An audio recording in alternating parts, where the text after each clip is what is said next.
Wattaqullaha haqqa tuqatih wa la tamutunna illa wa antum muslimun.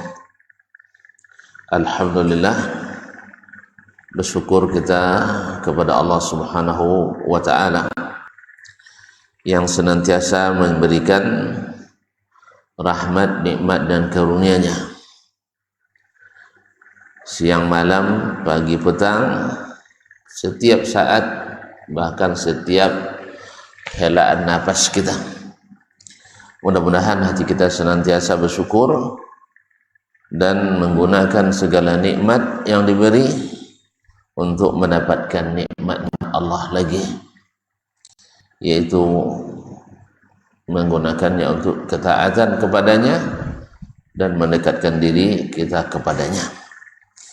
Yang salah satunya adalah hadir kita di majelis ini, hadis di rumahnya yang mulia ini, mudah-mudahan memuliakan kita di akhirat nanti, bahkan di dunia ini, di tempat yang disebut oleh Nabi ahabbu al-biqa'i ilallah, yaitu tempat yang paling dicintai Allah. Al-masajid adalah masjid-masjid. Salawat dan salam kepada baginda Nabi alaihi salatu wassalam yang menjadikan masjid sebagai tempat pertama dan utama. Bahkan beliau tidak mengizinkan untuk melakukan rihlah dengan tujuan ibadah kecuali ke masjid. La tusaddur rihalu illa ila thalathati masajid. Tidak dianjurkan untuk melakukan perjalanan safar dalam rangka ibadah kecuali ke 3 masjid: Al-Masjidil Haram, Al-Masjidil Nabawi, wal Masjidil Aqsa. Alhamdulillah, mudah-mudahan salawat kita dan salam kita kepada Nabi mudah-mudahan membuat kita berbahagia mendapatkan syafaat dari Nabi pada hari kiamat nanti. Kaum muslimin, kaum muslimat yang dirahmati Allah Subhanahu wa ta'ala, tema kita mana? Tanam, rawat dan siram. Apa maksudnya? Para ulama as-salaf secara khusus, mereka seperti disebut oleh Yahya bin Mu'az Ar-Razi rahimahullah, kanu yad'una Allah ay yataqabbala minhum Ramadan 6 ashhur. Mereka pasca Ramadan berdoa kepada Allah mudah-mudahan diterima ibadah Ramadannya selama 6 bulan. Thumma yad'una Allah ay yuballighahum Ramadan 6 ashhur. Kemudian 6 bulan berikutnya mereka berdoa pula semoga disampaikan ke bulan Ramadan berikutnya. Disampaikan ke bulan Ramadan berikutnya. Sekarang di depan kita tidak sampai 6 bulan lagi, saya lebih kurang 40 atau kurang dari itu, 40 hari. Tanggal berapa Ramadan? Puasa tanggal berapa? Alhamdulillah, hasan, 1 Ramadan. Mumtaz. Anak, ini harus dipastikan ini. Puasa kita adalah 1 Ramadan, bukan 18 Februari. Bukan pula 19 Februari. Karena menjadikan Februari sebagai patokan ini merusak persatuan, akan membuat perselisihan yang berkepanjangan. Dan lebih parahnya, satu rumah bisa tidak sama. Satu rumah bisa tidak sama. Wallahu musta'an. Dan itu kayaknya tidak terjadi kecuali di Indonesia. Masyarakat Indonesia ini memang masyarakat Bhinneka Tunggal Ika. Artinya bermacam-macam dan beragam-ragam, tapi tetap berbantah. Tetap bersatu. Ma'asyarul kiram dirahmati Allah SWT. Apa yang membuat mereka begitu bersemangat ketika mendengar Ramadan semakin dekat? Apa yang buat mereka semangat? Tentu tidak lain dan tidak bukan karena mereka melihat bulan Ramadan itu adalah bulan panen raya, itu panen pahala. Jadi bukan kerja keras, tetapi menikmati. Bagi sebagian ada rada-rada takut datang Ramadan. Apa sebab? Meningkat belanja katanya. Biasanya belanja cukup kan? Sekarang ada tambah THR pun kurang. Saya ada tambah THR pun kurang. Tambah belanja, risau. Atau bagi yang tak biasa berpuasa, risau. Biasanya makan tiap hari, sekarang harus puasa 30 hari. Jadi setiap orang memandang Ramadan baru mulai bekerja dan menganggap beban, pasti terasa berat dan khawatir. Nah, mereka kaum muslimin dan muslimat adalah memandang Ramadan itu sebagai bulan panen raya, bukan lagi bulan bercocok tanam. Kira-kira mana tuan-tuan lebih senang? Lebih semangat ketika mulai merambah hutan nak bertanam atau ketika panen? Ustaz, mana yang senang? Puasa atau yayo? Mana yang senang? Memetik hasil atau baru nak memulai? Pasti memetik hasil. Jadi sebenarnya hakikatnya Ramadan itu adalah memetik hasil, menjemput pahala-pahala yang tak terkira. Jadi bukan lagi memulai.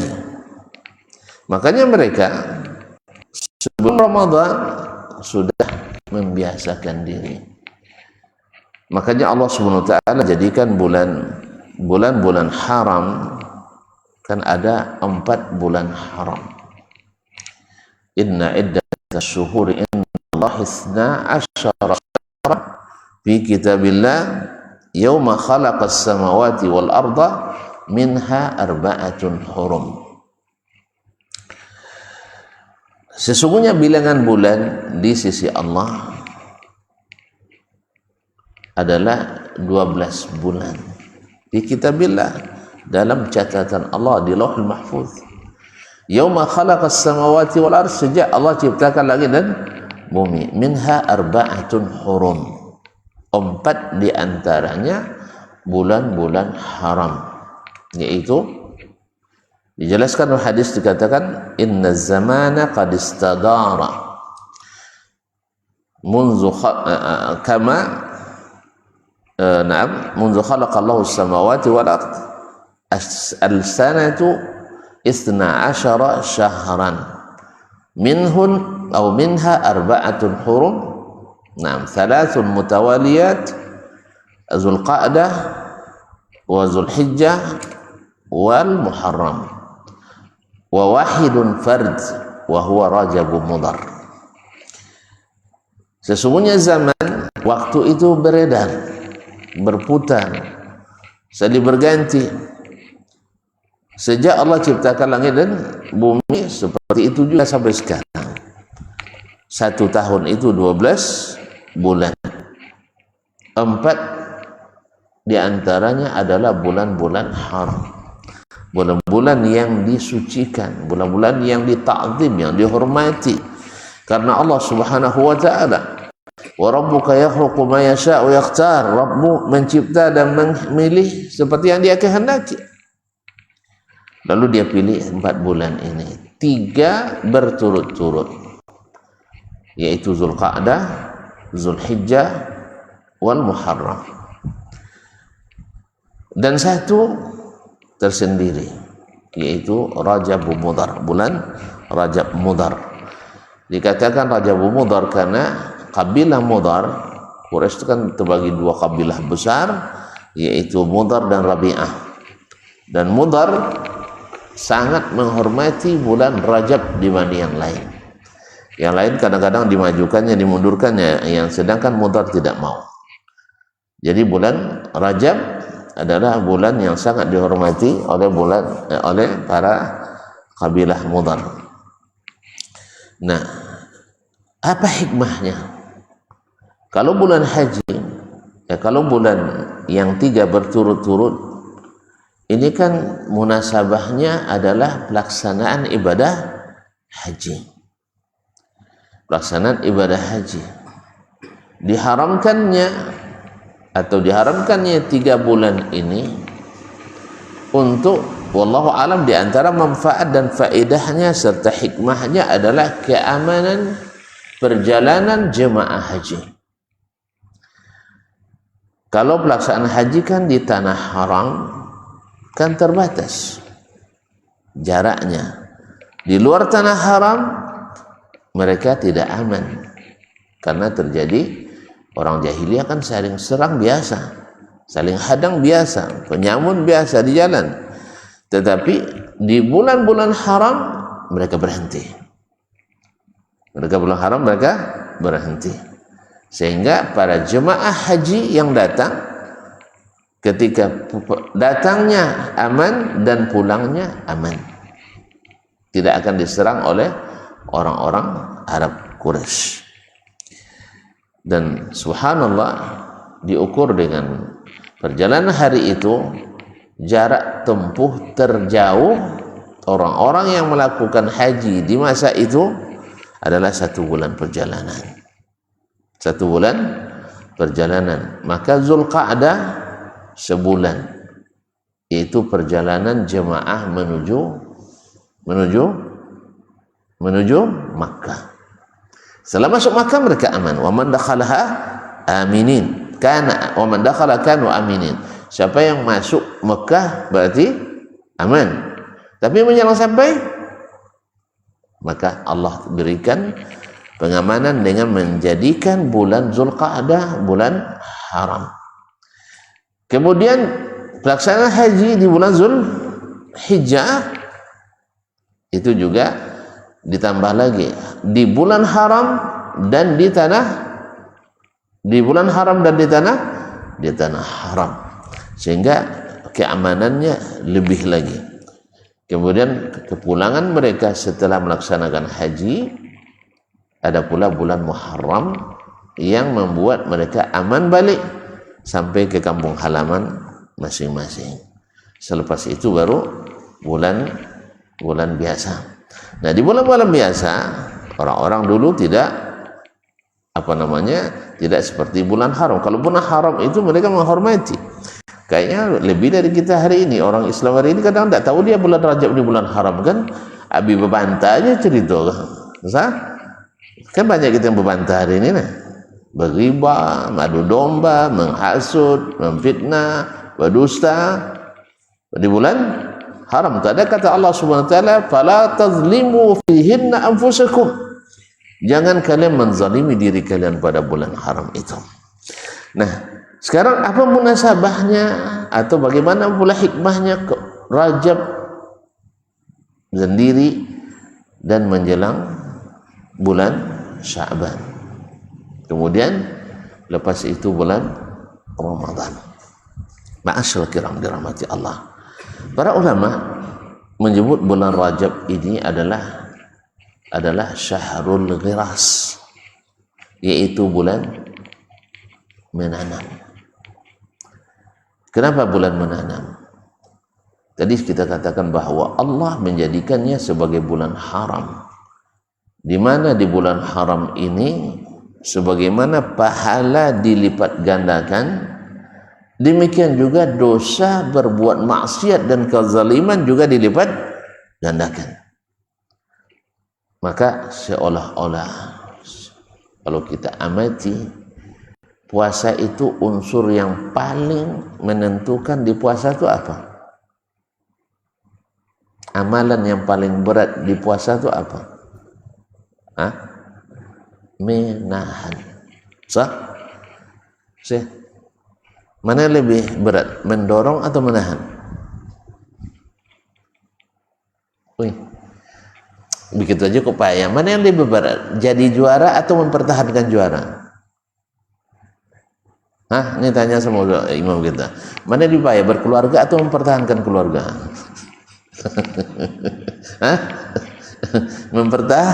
Bertahan itu lebih berat. Kalau mendorong lebih ringan. Sahih? Mendorong lebih ringan. Tapi menahan berat. Sah? Makanya ada kan perkata ahli kemarin mengatakan tidak boleh bicara panjang-panjang di depan 3 orang. 1 orang yang menahan marah. Sah? Jadi kalau orang sedang menahan marah, jangan bicara panjang-panjang. Tidak masuk itu. Kedua sedang menahan lapar. Jadi kalau ada sedang lapar, jangan banyak panjang ceramahnya. Sah? Kalau ada yang lapar sekarang bilang aja, kita selesaikan aja. Yang ketiga, orang yang sedang menahan hajat keluar. Tidak boleh panjang. Termasuk juga orang yang menahan syahwat. Jangan dilarang. Makanya kalau ada anak kita sedang kuliah nak menikah, jangan dilarang. Nanti mereka kerja dulu, bikin kerja kita. Ya, atau ada orang tua yang nak nikah lagi, jangan dilarang. Nanti berbahaya juga. Sah kan? Karena menahan itu berat. Kecuali dengan penahan.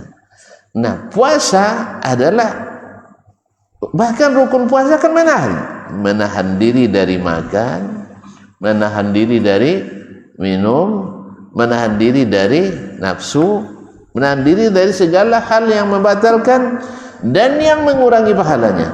Sah?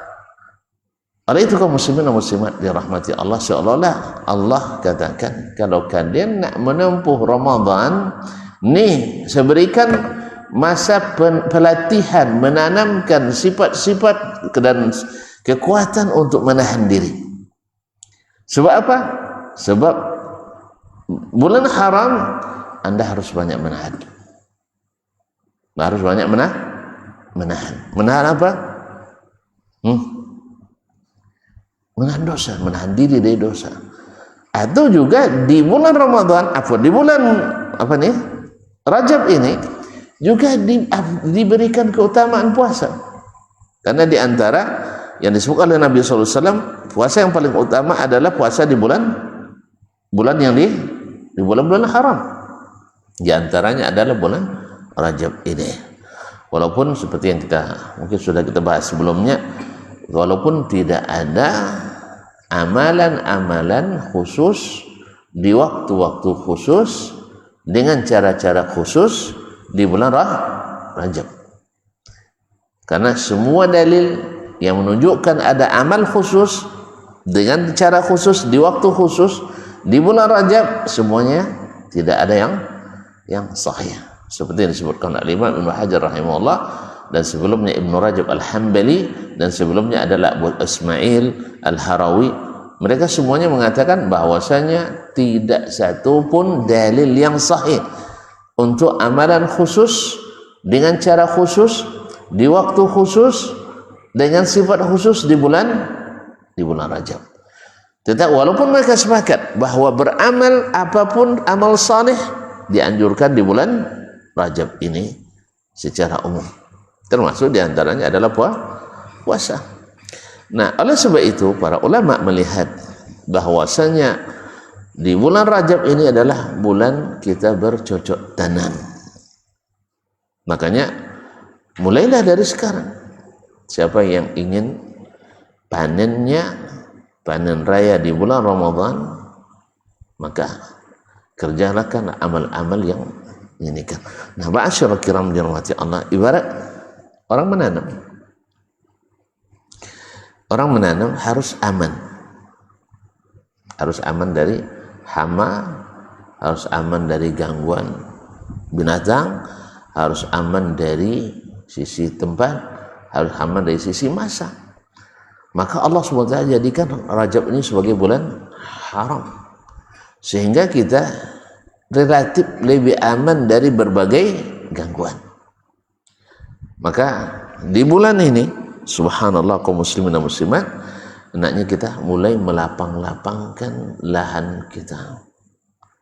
lahan amal kita kan ada di hati kita.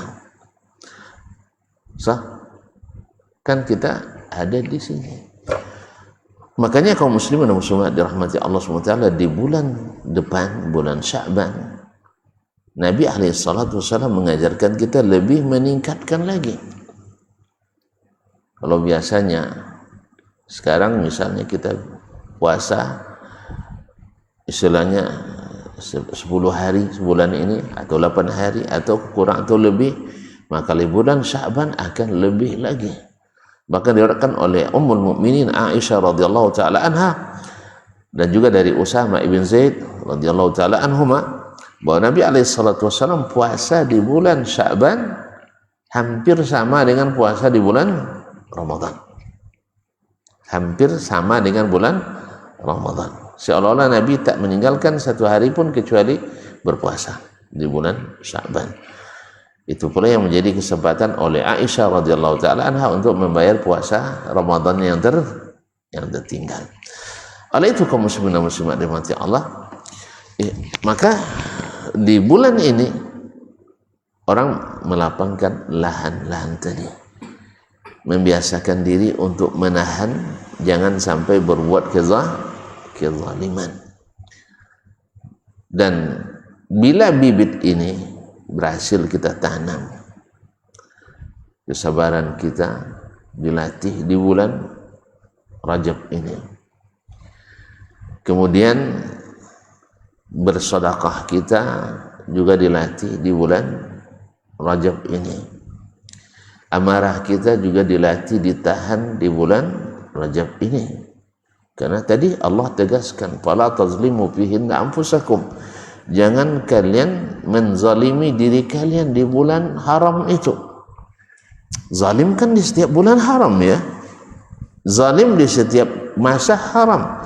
Tapi ketika ditekankan di bulan-bulan haram, tandanya kezaliman lebih berbahaya lagi. Oleh sebab itu, dan kezaliman selalu datang kalau jiwa tidak tertata, hati tidak terlatih. Maka Allah jadikan bulan Rajab ini sebagai muqaddimah sughra daripada bulan Ramadan. Nah, siapa yang berhasil menanam di bulan Rajab ini, tadi saya katakan tensi darahnya turun, amarahnya turun, kezalimannya turun, dan biasa menahan dirinya naik, maka akan mulai terlihat hasilnya di bulan Sya'ban. Akan terlihat di bulan Sya'ban. Dan mungkin awal-awal di Rajab ini terasa berat, tapi setelah terlatih maka di bulan Sya'ban akan terasa ringan. Ibaratnya orang kalau sudah melihat tanamannya, kalau awal-awal merintis itu kan berat, nengok semak itu ya, ketika memulai menumbangkan kayu-kayu itu berat memang. Tapi kalau setelah ditanam dan mulai nampak berbuah sedikit, itu tiap hari kita kalau awal-awal mengerjakan ibarat kolam ikan misalnya kita buat, ketika menggali itu berat, tapi ketika mulai kita kasih makan ikan, dah melompat-lompat dia, apalagi dah hampir-hampir bisa dipanen, bisa dimasak, Masya Allah, tiap hari tak terasa waktu berlalu. Demikian juga dengan orang yang sudah menanam dengan benar, milih bibit yang bagus di bulan Rajab ini, di Syahrul Ghiras ini, yaitu dengan memulai berpuasa banyak, memulai membaca Al-Quran lebih banyak, membiasakan zikir lebih aktif, kemudian banyak bersedekah lebih aktif, dan akan jiwa ini kalau sudah dilatih, kaum muslimin dan muslimat dirahmati Allah, akan merasa seperti jasmani kita juga. Kalau lama tidak kita latih, dia akan pegal-pegal. Iya, setahun tak olahraga, buat olahraga.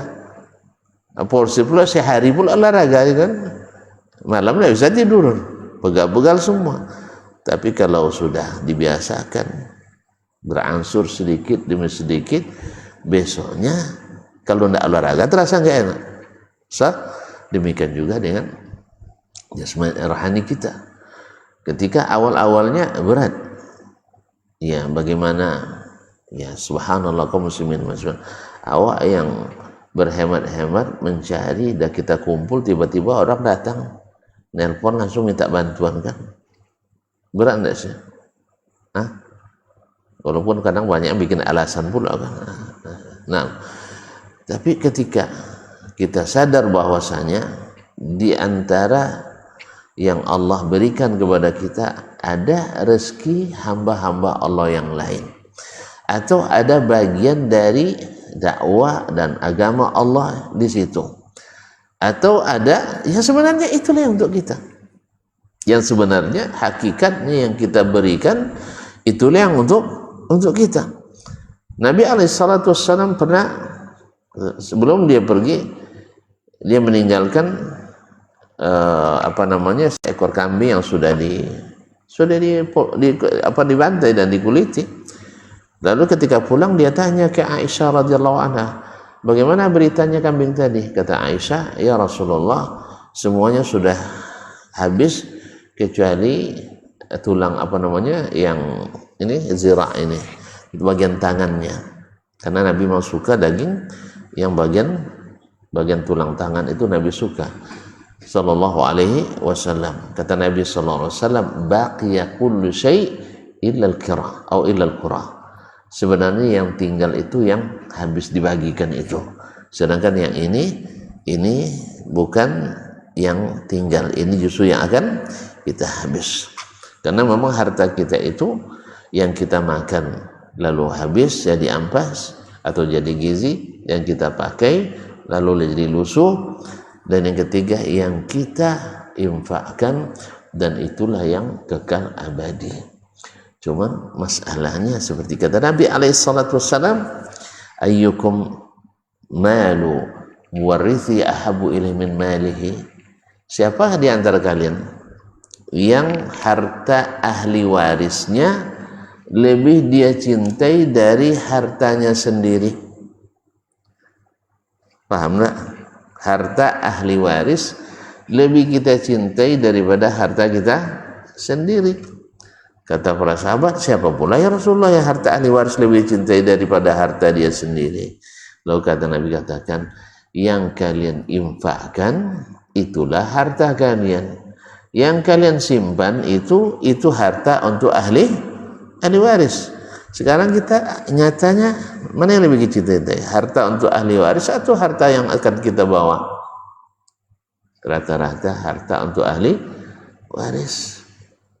Saya simpan sedikit dari gaji saya misalnya, pendapatan saya, penghasilan saya, untuk apa? Untuk anak-anak misalnya, atau untuk istri kalau kita meninggal, sah? Berarti untuk ahli waris. Setelah itu, setelah kita meninggal, nikah lagi dia, kasih sama suami baru, atau anak kita juga yang akan menikmati. Oleh sebab itu kaum muslimin rata-rata kita, kata Nabi alaihissalam, lebih mencintai harta ahli waris dari harta kita sendiri. Makanya kita menyimpan untuk orang yang ditinggal, padahal seharusnya kita menyimpan untuk akan kita nikmati. Makanya ketika kita nanti diantar ke kuburan, diantar oleh 3, harta, anak, keluarga, yaitu keluarga, dan yang 3 adalah amal kita. 2-nya pergi, harta balik lagi, anak pulang lagi, yang tinggal adalah amal kita. Oleh sebab itu kaum muslimin dan muslimat dirahmati Allah, di bulan Rajab maka dijadikan sebagai syahrul ghiras. Memang lebih berat karena menanam itu lebih berat, tetapi ketika sudah masuk ke bulan Sya'ban, ini nanti adalah bulan merawat dan menyiram. Merawat dan menyiram, tergantung siapa yang di bulan Sya'ban nanti merawat dan menyiram dengan penuh hati, dan setiap waktu dan setiap hari pastikan akan panen di bulan Ramadan dengan sangat menggembirakan. Makanya Nabi SAW mengajarkan di bulan Sya'ban lebih banyak puasa dari bulan-bulan yang lain, sehingga ketika datang Ramadan menikmati. Kenapa tidak? Sekarang aja di bulan Rajab kita sudah sangat berharap besar penghasilan, padahal belum nampak buahnya kan, apalagi di bulan Ramadan yang nampak sendiri buahnya. Coba lihat buahnya tadi puasa Ramadan kaum muslimin, ya terasa sekali. Masjid rata-rata ramai, khususnya di awal ya, khususnya di awal. Orang yang tak pernah nampak batang hidung di masjid di Ramadan, Masya Allah, kadang-kadang sholat isya tak jemaahnya, tapi sholat tarawih jemaah atau balik ya. Jadi ini termasuk orang yang kadang-kadang yang hanya baru ikut menanam di bulan Ramadan. Yang seperti ini memang tak banyak bertahan. Yang seperti ini tak banyak bertahan. Kalau orang baru menanam di bulan Ramadan, dia tak akan lama. Orang sudah panen semua. Kalau orang sedang panen kaum muslimin, ada tentuan yang kalau panen itu sudahlah gitu. Ada gitu enggak? Pasti ingin bertambah terus. Enggak terasa hari itu tiba-tiba sudah Idul Fitri saja. Kalau orang sedang panen enggak terasa. Tapi kalau memang ketika menyiram, merawat, itu memang agak terasa. Tapi sudah ketika dah mulai berbuah, itu sudah mulai bersemangat lebih daripada waktu menanam kemarin. Makanya orang yang biasa menanam di bulan yang mulai menanam di bulan Rajab dan menyiram dan merawat di bulan Sya'ban lebih banyak lagi, maka dia akan di bulan Ramadan tinggal menikmati. Makanya apa? Di bulan Sya'ban kaum muslimin dan muslimat, hasil dari menahan diri di bulan Rajab ini nanti ada masa pelaporan amal tahunan kita. Amal tahunan kita, laporan tahunan amalan kita nanti akan diangkat di pertengahan bulan Sya'ban. Idza intasafa Sya'ban ittala Allahu ala jami'i khalqihi faqala ishhadu anni qad ghafartu lahum jami'an illa lirajulaini musyrikin atau musahhin. Ingat, bila masuk setengah bulan Sya'ban, Allah memperhatikan seluruh makhluknya, kemudian dia persaksikan kepada para malaikatnya bahwa saya sudah ampuni semua makhluk atau semua hamba-hambaku ini, kecuali untuk dua orang yang tidak diampuni. Siapa? Musyrikin. Orang musyrik, orang yang melakukan kesyirikan. Ini kaum muslimin kalimatnya musyrik, orang musyrik. Orang musyrik memang orang-orang yang memang asalnya bukan orang Islam. Tapi tidak sedikit orang Islam yang juga melakukan kesyirikan. Tidak sedikit orang Islam yang juga terlibat kesyirikan. Dulu umat Nabi Nuh alaihissalam yang beriman pada Nabi Nuh tidak syirik.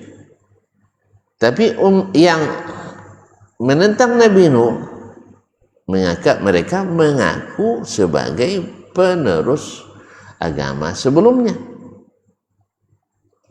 Paham ya? Penerus agama sebelumnya. Dulu Makkah itu sebelum Nabi SAW diutus oleh Allah SWT menjadi Rasul, orang-orang Makkah mengikut agama siapa? Orang Mekah mengikut agama siapa? Nabi Ibrahim. Apa bukti ikut nama agama Ibrahim? Mereka masih menjaga Ka'bah sebagai tempat suci. Mereka menjadi pengurus Masjidil Haram. Makanya Haji Abu Lahab itu pengurus Masjidil Haram. Haji Abu Jahal pengurus Masjidil Haram. Ya, kalau ada Pak Haji hari ini menghalangi dakwah kepada sunnah itu biasa. Ya, membela-bela hal-hal yang kadang-kadang berbau bid'ah atau kesyirikan itu biasa. Karena dulu Haji Abu Lahab, Haji Abu Jahal juga pengurus Masjidil Haram, pengurus Ka'bah lagi, pengurus Ka'bah, menghalangi Nabi berdakwah. Nabi berdakwah kepada tauhid, mereka mempertahankan syirik. Atas nama apa? Atas nama agama nenek moyang yang katanya bersambung sanadnya ke Nabi Ibrahim dan Ismail. Sebagaimana hari ini tidak sedikit kaum muslimin yang melakukan syirik, mengklaim sanadnya bersambung ke Rasulullah sallallahu alaihi wasallam, kadang melalui jalur keluar turunan Nabi alaihi salatu wassalam. Nah, oleh sebab itu kita harus hati-hati. Khususnya di bulan Rajab ini, kezaliman yang paling besar adalah kesyirikan. Inna syirka la zulmun azim. Maka jangan sekali menzalimi, dan kezaliman terbesar itu adalah menzalimi Allah Subhanahu wa ta'ala.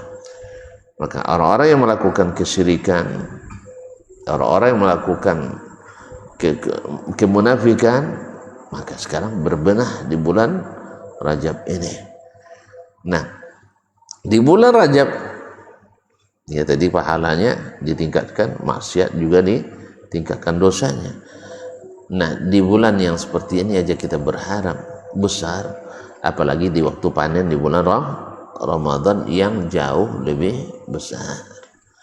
Oleh itu kaum muslimin, siapa yang terlatih menahan diri dari kata kezaliman di bulan Rajab, maka hasilnya tumbuh subur nanti di bulan Sya'ban. Dan ketika laporan diangkat, maka kita termasuk yang mendapatkan ampunan.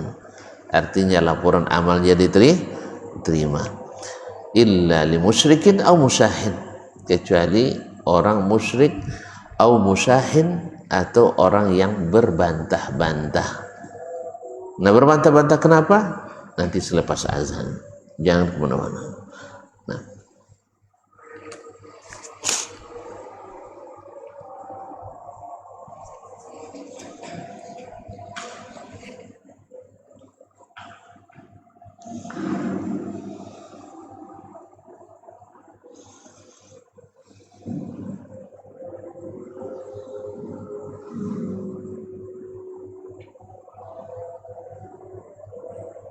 Allahu Akbar,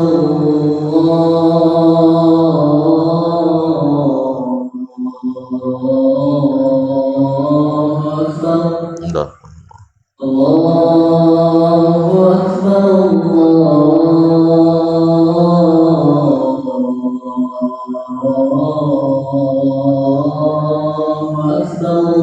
Allah. Asyhadu an la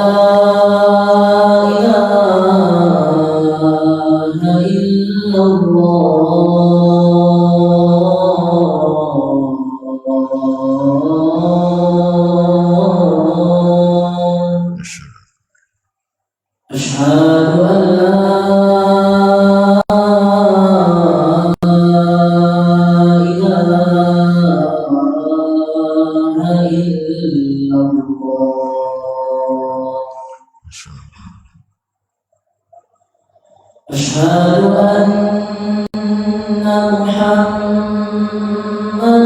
Rasulullah.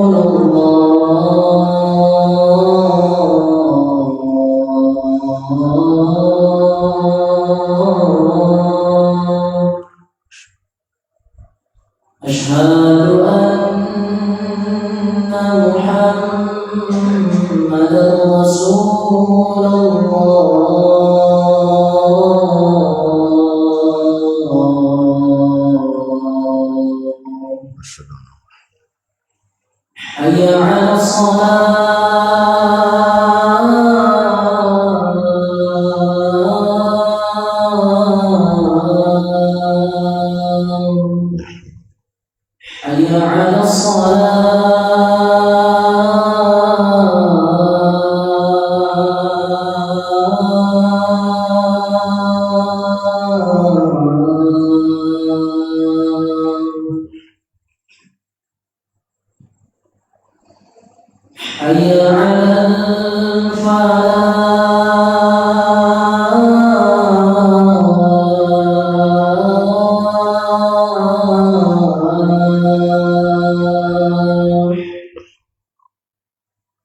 إلا الله.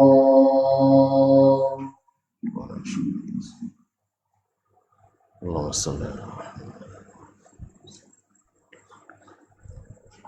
اللهم رب هذه الدعوة والصلاة.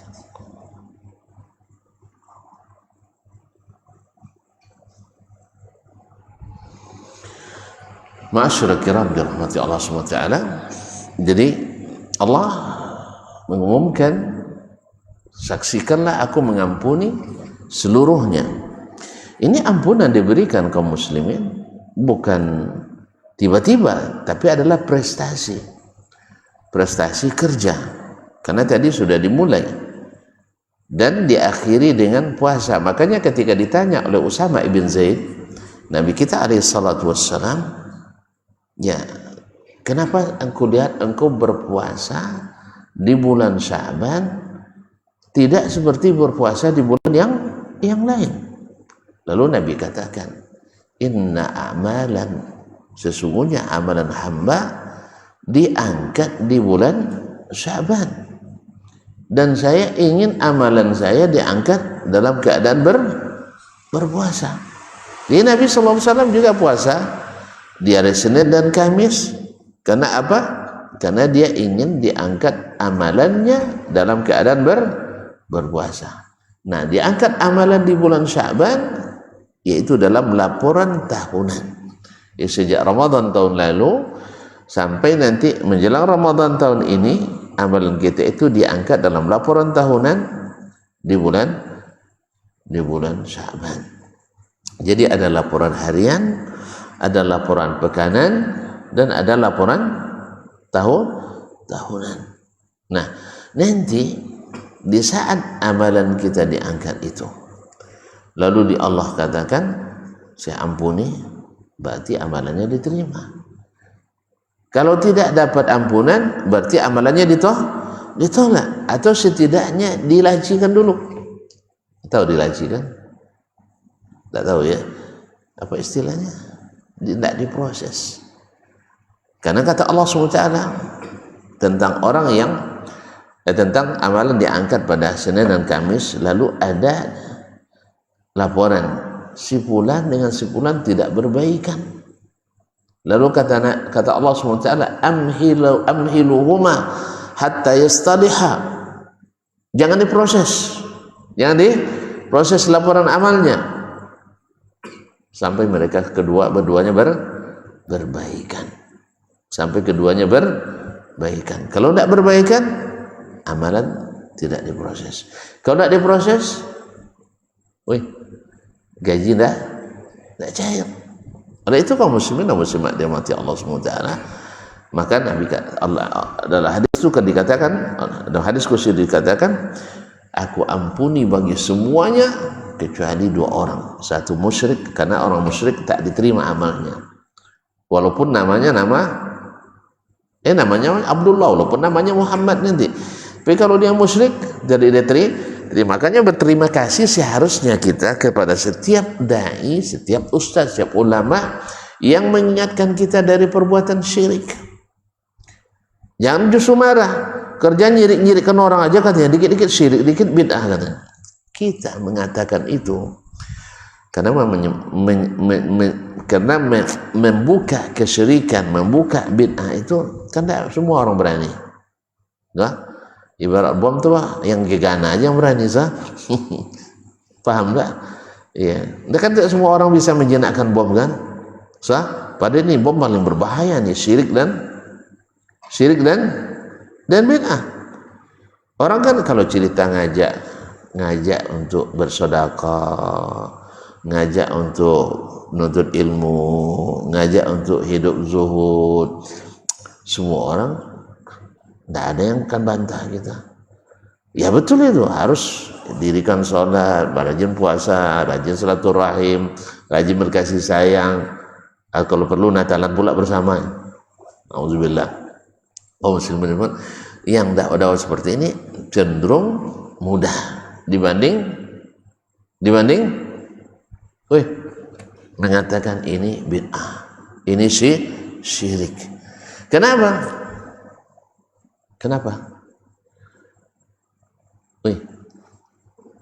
Karena menyalahkan itu atau sifat manusia, walaupun dia salah, paling tak suka disalahkan.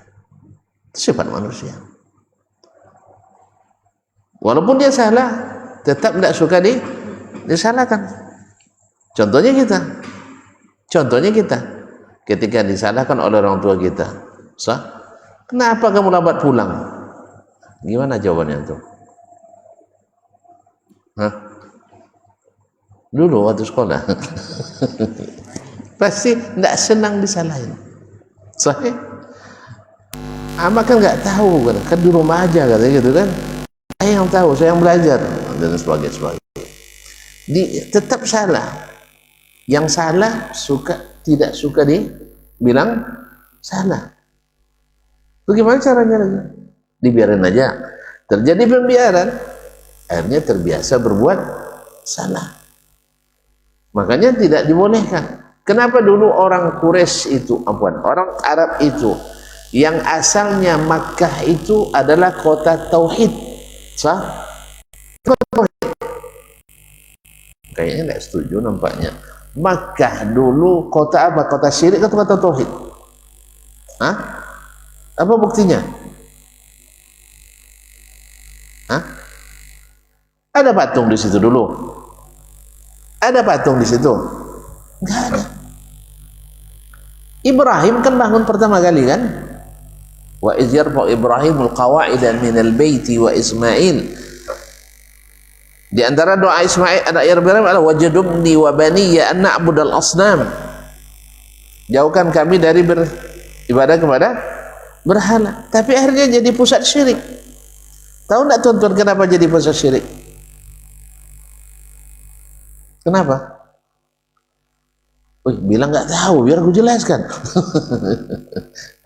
Karena terjadi pembiaran. Siapa yang biarkan? Siapa yang biarkan? Tokoh-tokoh agama.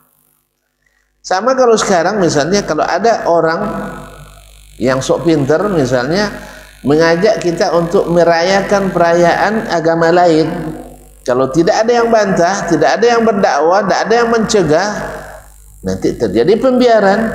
Dimulai dari satu, dua orang, tiga orang, empat orang, akhirnya semua ikut merayakan.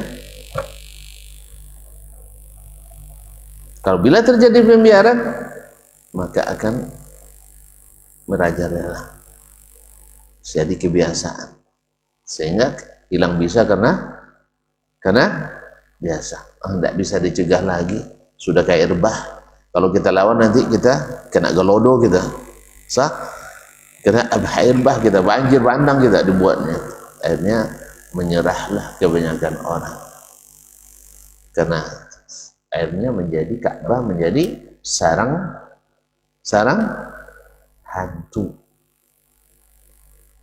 Karena berhala 360 berhala di dalamnya. Kan hantu semua tuh, kan hantu semua, syirik semua. Oleh itu kaum muslimin dan muslimat dirahmati Allah, maka kita harus intent menjelaskan hal-hal yang berkaitan dengan tauhid dan yang berkaitan dengan lawan daripada tauhid. Kalau zaman sekarang belajar tauhid saja tidak cukup, harus dijelaskan lawannya. Karena orang tidak tahu, bahkan dianggap itu bagian daripada tauhid, pada ada syirik. Orang kita kan begitu kaum muslimin di negeri kita ini. Kalau masalah fikih, masya Allah jelimetnya luar biasa. Misalnya hukum niat, detail sekali itu, harus antara al dengan bar, gitu ya, harus masuk niatnya. Tapi kalau masalah tauhid, nak minta ke siapa lah, nak tok guru, nak minta ke tok PO, kan tak apa-apa, yang penting asal yakin Allah yang mengabulkan, boleh. Belajar tauhid tak ada yang mau, nanti pecah belah umat katanya. Tauhid jadi memecah belah. Dah. Oleh itu maka kita kata Allah SWT katakan illa li musyrikin, musyrik tak diampuni. Yang kedua, wala musyahid, Musyahin daripada kalimat asyahnu. Wasyahnu itu artinya panas, penuh. Jadi makanya kontainer itu disebut dengan syahinah karena dia banyak muatannya. Jadi kalau orang sudah penuh dalam hatinya oleh dendam, oleh marah, akhirnya berkelahi, berbantah. Makanya musyahin, orang yang tak tertahan lagi akhirnya tumpah. Kalau orang masih bisa tahan, dia tidak berbantah dia. Sah? Tapi kalau sudah tidak tahan lagi, dia berbantah. Nah, perbantahan itu diakibatkan banyak. Boleh faktor duniawi dan bisa jadi faktor dini ukhrawi. Karena faktor duniawi misalnya kita berbantah gara-gara batas tanah, sah? Gara-gara sejengkal akhirnya masuk kubur orang gara-gara itu. Atau karena bagi hasil tidak sama rata, sah? Yang satu merasa dia paling berjasa, setiap hari kerja, dia ngatur, dia ngitung, dia ngawas. Yang satu hanya kasih modal, menggongkang kaki aja kan. Tiba-tiba pas bagi hasil nak sama banyak. Nah, tentu yang satu tidak akhirnya mulai terjadi bantah pula. Sah? Demikian juga membantah pula misalnya suami istri gara-gara apa? Kiper terlalu maju kadang. Kiper terlalu maju karena strikernya lamban. Akhirnya kiper yang maju. Akhirnya terjadi pula perselisihan. Sah? Ini serumah tapi bantah terus. Nah, atau adik-adik warisan karena segan orang tua baru meninggal, jangan dibagi dulu, nanti apa kata dunia. Akhirnya tak dibagi, akhirnya tak jelas bagian siapa. Akhirnya rumah dipakai sama adik wanita paling kocik, kebun sawit dipanen sama abang yang paling godang, kodai digarap sama yang ini. Akhirnya terjadi kecemburuan. Akhirnya tak dibagi, menyebabkan perselisihan. Makanya kaum muslimin dan muslimat merambat ke pembagian itu menyebabkan perbantahan. Tapi kita senang melakukannya. Senang melakukan, sah? Dibagi tak ada yang mau. Apa sebab? Masih merah tanah kuburan orang tua, masa bagi-bagi harta kita. Lebih baik dibagi harta waktu tanah masih merah daripada nanti kita merah darah kita gara-gara harta tidak dibagi. Kan ada kan? Banyak terjadi, sah? Wih, macam tak tahu aja tuh. Abang tikam kakak, ada kan? Ya, abang tikam kakak. Adik tikam kakaknya gara-gara urusan ada. Bilanglah aduh, banyak banyak terjadi. Kenapa? Karena tidak dibagi. Atau tidak dibagi sesuai dengan peruntukan yang Allah tentukan. Nah, apapun sebab terjadi perselisihan menyebabkan kita tak dapat ampunan dari Allah Subhanahu wa taala. Dan otomatis amalan kita tidak diterima. Oleh itu makanya bersih-bersilahan wajib dilakukan. Hati kita harus dibersihkan. Karena di situ sarangnya amal kita. Ada dan semua harus dihilangkan. Nah, yang kedua sebabnya adalah sebab agama. Dan inilah tafsirnya oleh Imam Qatadah Ibn Di'amah As-Sadusi. Ketika dia membaca hadis ini, maka dia katakan illa al-musyahid yakni ahli al-bidah. Ahli, nanti mulai pun marah sama saya. Dia marah sama Qatadah, dia bilang kecuali ahli bid'ah. Sebab ahli bid'ah, kenapa ahli bid'ah tidak diampuni? Ya, tuan-tuan, kok nyalain ahli bid'ah aja tuh? Kenapa ahli bid'ah tidak diampuni? Masa itu? Mereka aja tidak minta ampun, gimana mau diampuni? Mereka mengamalkan bid'ahnya dengan keyakinan berbuat amal soleh. Mungkin dia istighfar, enggak. Maka gimana mau diampuni? Dia aja tidak minta ampun. Yang kedua, kaum muslimin dan muslimat, bid'ah selalu menjadi pusat permasalahan sepanjang sejarah. Mau contoh tuan-tuan? Mau contoh? Hah? Dulu di bulan Rajab, di masa sahabat, ada nggak bulan Rajab? Ada bulan Rajab? Atau enggak ada ya? Ada. Berapa lama Nabi bersama sahabat melalui bulan-bulan Rajab? Setelah peristiwa Isra Mi'raj. Nah, Isra Mi'raj terjadi tahun ke-10 Hijriyah. Sah? Menurut pendapat yang paling sahih. Ada yang bilang sebelumnya, ada yang bilang setelahnya. Baik. Ada nggak di bulan Rajab mereka dulu berbantah? Gara-gara bulan Rajab, maksud saya gara-gara bulan Rajab, bukan gara-gara yang lain, maksud saya. Gara-gara amal bulan Rajab, ada mereka dulu berselisih? Berbantah? Hah? Sekarang? Sekarang? Banyak. Sah? Itu masjid aku tuh binaan, tidak ada peringatan Isra Mi'raj udah katanya kan? Namanya kenapa tidak ada? Mulai sindir menyindir di sini. Taib, kenapa ada masalah ini? Kapan adanya perselisihan?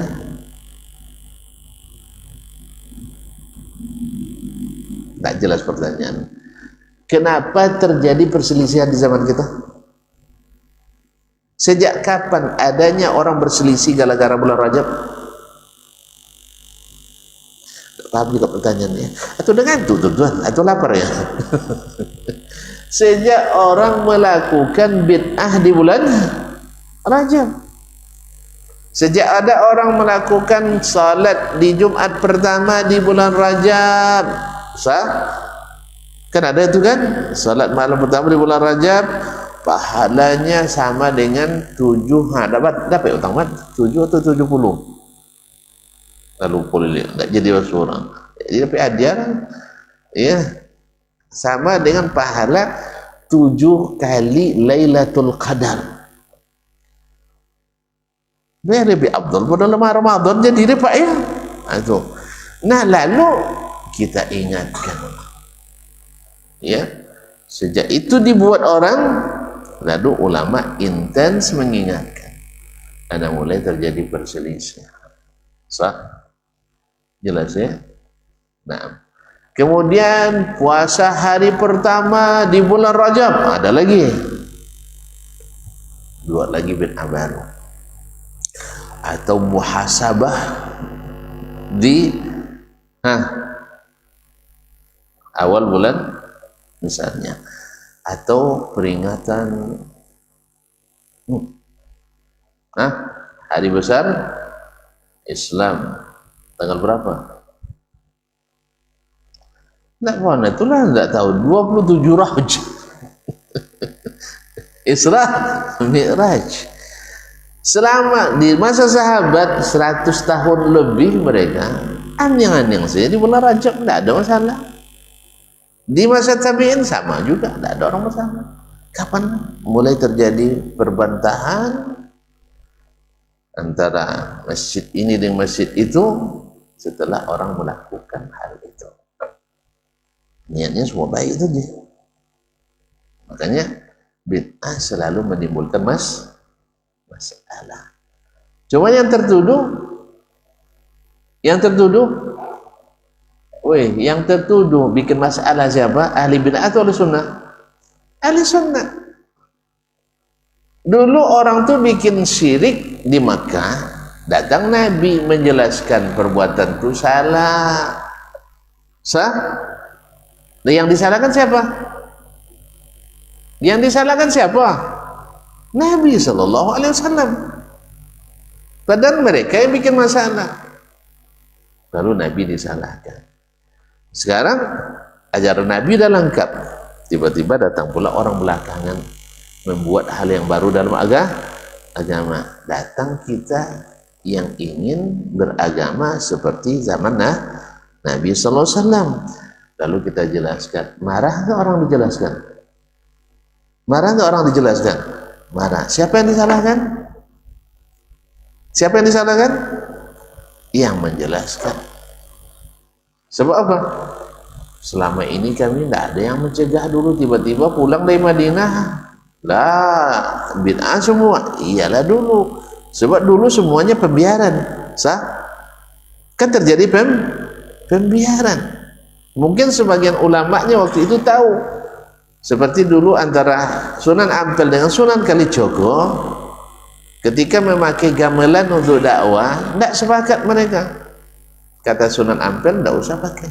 Kata Sunan Kalijogo, enggak apa-apa dulu, besok nanti dai-dai setelah kita nanti perbaikinya. Akhirnya bukan gamelan lagi, koplo, dangdut dipakai orang untuk dakwah. Ya Ustaz ya, kan ada selawatan pakai selawat koplo. Lalu melihat yang seperti itu, tentu orang yang mau Allah ridha supaya mereka tak terjerumus, maka kita nak menyelamatkan, maka kita katakan jangan dibuat. Siapa yang disalahkan? Siapa yang disalahkan? Weh, siapa yang disalahkan oleh mereka? Astagfirullahaladzim. Yang mencegah atau yang membiarkan? Yang mencegah. Ini bikin masalah. Terlalu kepo sekali Anda. Masa ngurus urusan aman orang? Memang Anda malaikat, dia katanya. Dulu juga Nabi juga seperti itu disalahkan. Padahal dulu aman-aman aja, sekarang tiba-tiba kalian mengingkari. Jelas aman itu karena pembiaran tadi. Hanya jadi kerja kita. Itu nak marah pula kita pada Sunan Kalijogo itu kan. Mereka juga kira dulu masalah. Jadi ketika dibiarkan, bahkan dilakukan oleh sebagian pelaku dakwah, akhirnya menjadi kerja keras kita di belakangan ini. Tapi yang bagi yang ingin zona selamat, aman-aman aja, nggak usah ditegah. Ya, ajarkan aja tauhid, tapi jangan singgung-singgung syirik. Nanti banyak tergeser. Ajarkan saja misalnya buat baik, tapi jangan singgung-singgung maksiat, banyak tersinggung nanti. Ya, jelaskan aja sunnah, tapi jangan bilang lawannya bid'ah. Nanti pokoknya sunnah oke juga, bid'ah hasanah oke juga. Akhirnya ahlus sunnah yang bisa menerima bid'ah. Kalau tidak bisa nama bid'ah, itu tidak ahlus sunnah namanya. Itu yang aneh. Ma'asyarul kiram. Jadi illa lirajulain, kecuali dua, musyrik wa musyahid. Itu orang syirik dan orang yang membuat perselisihan.